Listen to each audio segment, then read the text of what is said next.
Hola, buenas tardes. Mi nombre es Ricardo Alberto López Ramos y el tema que yo les vengo a explicar es la fuerza en el fútbol soccer. Bueno, el artículo que me tocó o que quise investigar se titula Si puede una intervención de electroestimulación de cuerpo entero superpuesta mejorar los efectos de un entrenamiento de fuerza atlética de 10 semanas en el fútbol juvenil de jugadores elite.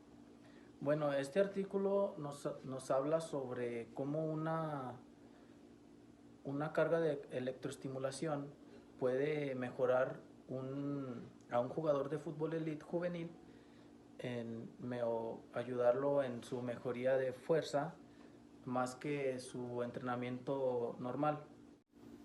Este artículo científico se hizo especialmente a jugadores juveniles de un equipo alemán de primera división de entre 15 a 17 años.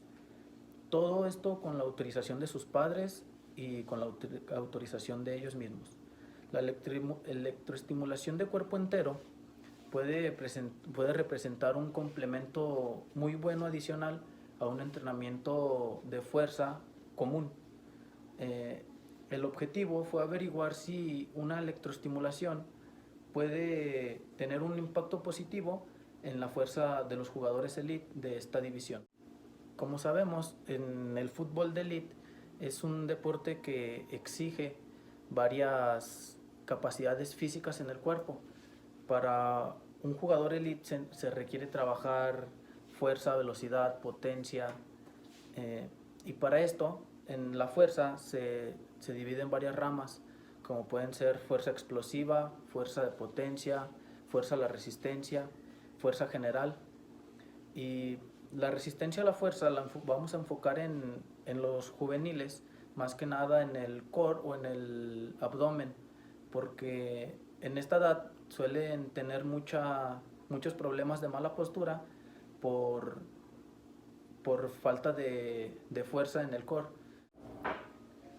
Un entrenamiento de fuerza dirigido nos puede ayudar no solo a aumentar nuestra fuerza general, sino también sirve como preventivo para evitar lesiones o desgarros musculares, porque así también fortalece ligamentos, ya sea de rodillas, de tobillos, de muchas partes del cuerpo, y también nos ayuda a mejorar la fuerza explosiva, fuerza de resistencia en los movimientos que se utilizan en fútbol,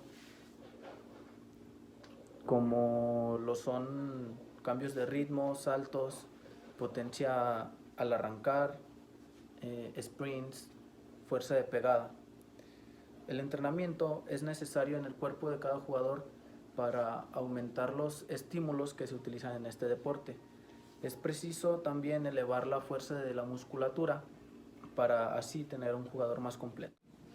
Para un correcto plan de entrenamiento de fuerza se necesita tiempo y planeación, y cuando queremos mejorar rápidamente en jóvenes lo que es la fuerza, el tiempo suele ser un problema muy grande para, para trabajar, porque en jugadores juveniles tenemos que averiguar o tenemos que saber que en qué tiempo se necesitan trabajar cada capacidades físicas para poder recuperarse, porque no podemos explotar un cierto número de músculos por, para evitar lesiones.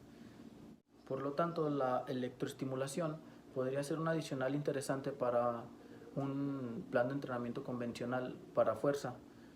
La estimulación es de los músculos a través de electrodos aplicados en la piel. Mostró en una revisión que también la electroestimulación se puede utilizar en deportes para optimizar el entrenamiento y mejorar el rendimiento en fuerza individualmente, ya sea en fuerza de potencia, fuerza máxima, fuerza general, etc. El entrenamiento con electrodos, debido a la alta exigencia, debe durar de 10 a 20 minutos por mucho, ya que esto sería un atractivo muy bueno para lo que nosotros estamos buscando, que es adquirir fuerza en poco tiempo para nuestros jugadores. Es bien sabido que, a diferencia de los ejercicios voluntarios, la electroestimulación nos conduce a una contracción muscular artificial aumentada sin una carga extra y por lo tanto convencional. Esto es una alternativa para el entrenamiento convencional de fuerza, ya que se puede mejorar ciertos músculos o ciertos grupos musculares en menos tiempo, pero también se sabe que la electroestimulación es muy cara y por eso se hace en clubes profesionales o que tienen el capital para poder realizarlo. Sin embargo, no se han tenido registros de algún otro artículo científico o alguna otra noticia que se haya utilizado este tipo de método para mejorar en atletas juveniles. Por eso es que se trata de explicar en este artículo cómo puede tener un entrenamiento superpuesto de 10 semanas, cómo puede tener una mejoría en atletas juveniles de élite. Este estudio se realizó a 32 jugadores de un equipo alemán que jugaba en la segunda división de la liga más importante de Alemania.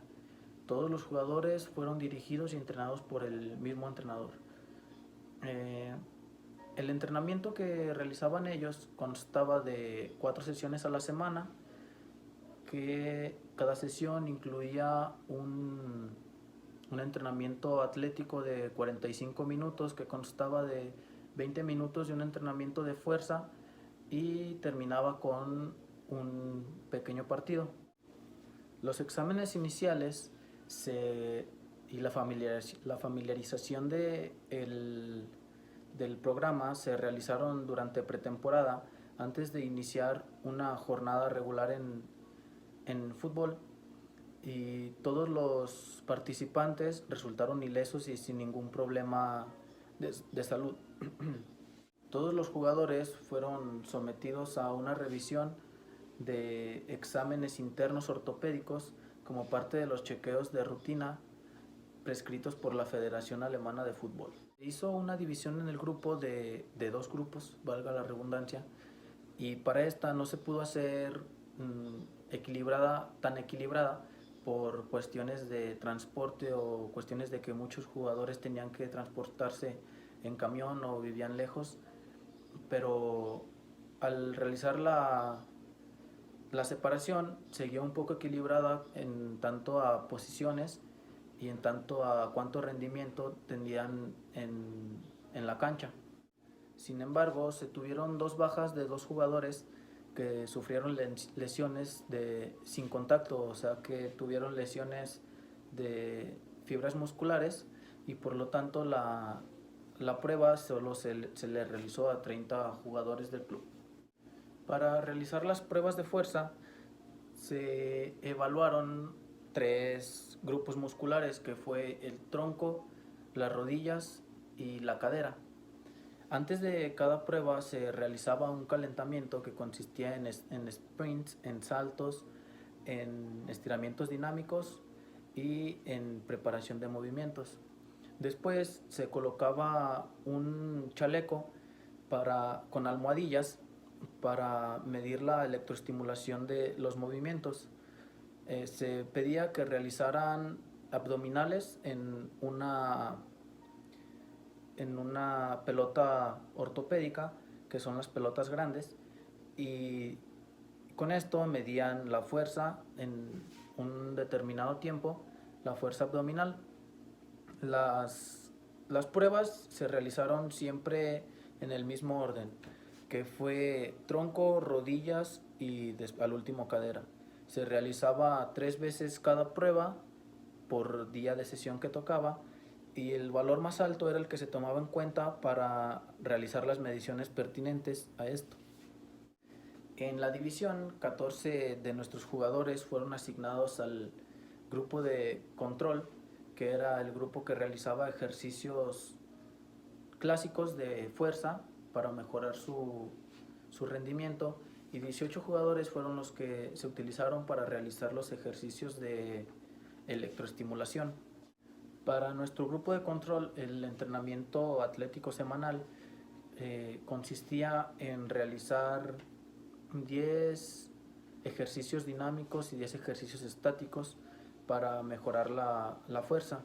Los ejercicios fueron elegidos para entrenar al máximo la fuerza, la resistencia y la fuerza explosiva.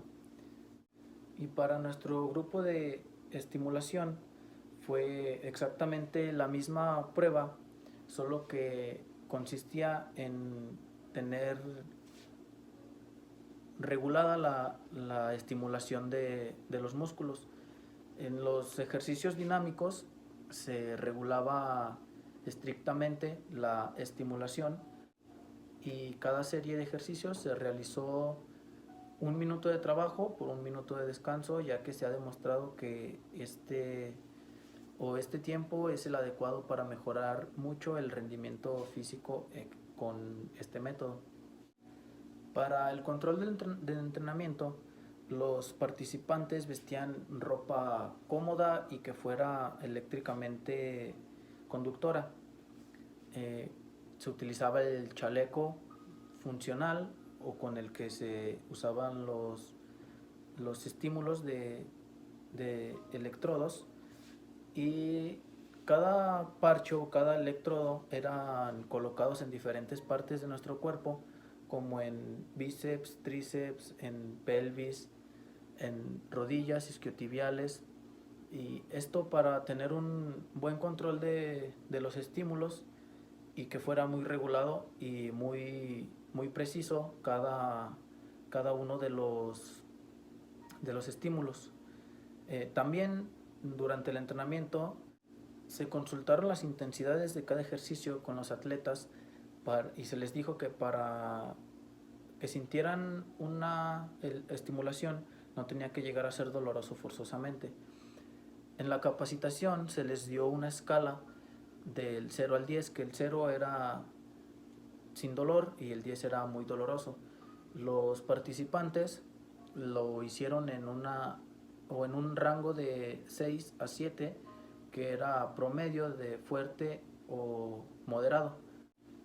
Los datos que se lograban obtener en cada sesión de entrenamiento en cada jugador eran guardados en un chip individualmente para no perder ningún dato o que se nos fuera a pasar por ahí. También antes de cada sesión se les hacía un exhaustivo cuestionario de cómo se sentían o que si tenían molestias musculares, para así evitar o cerciorarnos de que nuestros jugadores no tenían ninguna lesión o algún dolor muscular que fuera a variar la prueba. También antes de cada sesión se aseguraban de que los jugadores al menos hubieran tomado al menos medio litro de agua. Para las medidas de creatina quinasa en los músculos, se aseguró de que la electroestimulación no fuera a repercutir en un rango tan amplio, para así evitar lesiones musculares por el exceso de esta materia. También para cumplir con los requisitos del comité de ética y para evitar lesiones tempranas por el hecho de estar utilizando este método de electroestimulación. Según los autores que realizaron este artículo científico, no se había realizado otro en jugadores juveniles, y en nuestro grupo de control que hicieron un entrenamiento ordinario de fuerza, se mejoró solamente un poco en pliegues de pierna, tronco y cadera, sin ninguna electroestimulación. Por 20 minutos diarios que hacían, la diferencia fue insignificante. Y en nuestro grupo que se utilizó para realizar las pruebas con electroestimulación, se comprobó que de 4 a 6 grupos musculares de los que se trabajaron mejoraban significativamente, y para esto se dedujo que un entrenamiento bien planificado de electroestimulación puede mejorar en varios aspectos al jugador. Un electroestimulante de entrenamiento superpuesto de 10 semanas en jugadores juveniles mejora la fuerza de pierna, tronco y cadera. Y esto nos demuestra que en mayor medida un entrenamiento ordinario puede ser menos efectivo que un entrenamiento con electroestimulación, sabiéndolo realizar y llevar a cabo de la manera correcta. Bueno, y para concluir con esta explicación, el artículo científico nos dice que un método de electroestimulación bien planeado y bien llevado a cabo en los jugadores juveniles nos puede servir en un tanto más que un entrenamiento ordinario de fuerza. Esto probado en 10 semanas de entrenamiento que se llevaron a cabo, ya que los jugadores que lo hicieron en el grupo de control tuvieron una mejoría máxima de hasta el 14%, y los jugadores que hicieron electroestimulación tuvieron mejoría en 4 de los 6 grupos musculares que se trabajaron de un 22 a un 35%. Y bueno, con esto terminaríamos esta presentación. Muchas gracias por su atención.